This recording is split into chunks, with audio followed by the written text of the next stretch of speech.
हाय, hello, नमस्कार. माझ्या नवीन रेसिपीमध्ये स्वागत आहे. आणि आजचा रेसिपी काय आहे बघा. आज करणार आहे पास्ता. इकडं पास्ता उकळत्या पाण्यात टाकलं होतं आणि आता हे शिजलेलं आहे. आणि आता हे बाजूला काढून घेतो. आणि आता पोरांना पास्ता पाहिजेला आहे, म्हणून इकडं पोरांसाठी मी करायला लागलो आहे.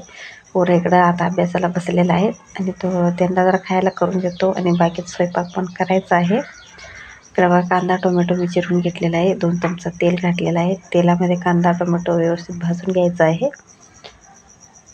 आता व्यवस्थित भाजलेला आहे कांदा टोमॅटो. त्यामध्ये जरा हळद आणि पास्ता मसाला ते सर्व टाकतो त्यात. ते पण जरा लाल मिरची पावडर पण टाकलेला आहे. आणि ते आता मसाला व्यवस्थित भाजून घ्यायचा आहे. आणि नंतर ते सॉस पण टाकायचा आहे. इकडे सॉस पण आणलेला आहे. तर यामध्ये व्यवस्थित मिक्स करून घ्यायचं आहे. आणि चवीनुसार मीठ ते सर्व मसाला टाकून व्यवस्थित भाजून घ्यायचा आहे. आता इथं सॉस टाकतो जरा, जास्त नाही, थोडंच टाकायचं आहे. तेव्हा सॉस टाकल्यामुळे कलर मस्त आलेला आहे. मला कसं वाटलं प्लीज कमेंटमध्ये सांगा. आणि व्हिडिओ आवडला तर प्लीज लाईक करा, शेअर करा आणि सबस्क्राईब करा. प्लीज सपोर्ट करा.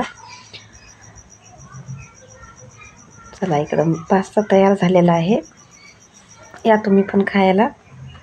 इकडे गॅस बंद करतो. मस्त पास्ता रेडी झालेला आहे. पोरं पण खायला रेडी झालेला आहे. तयार झालेला आहे. ताट पण रेडी झालेलं आहे.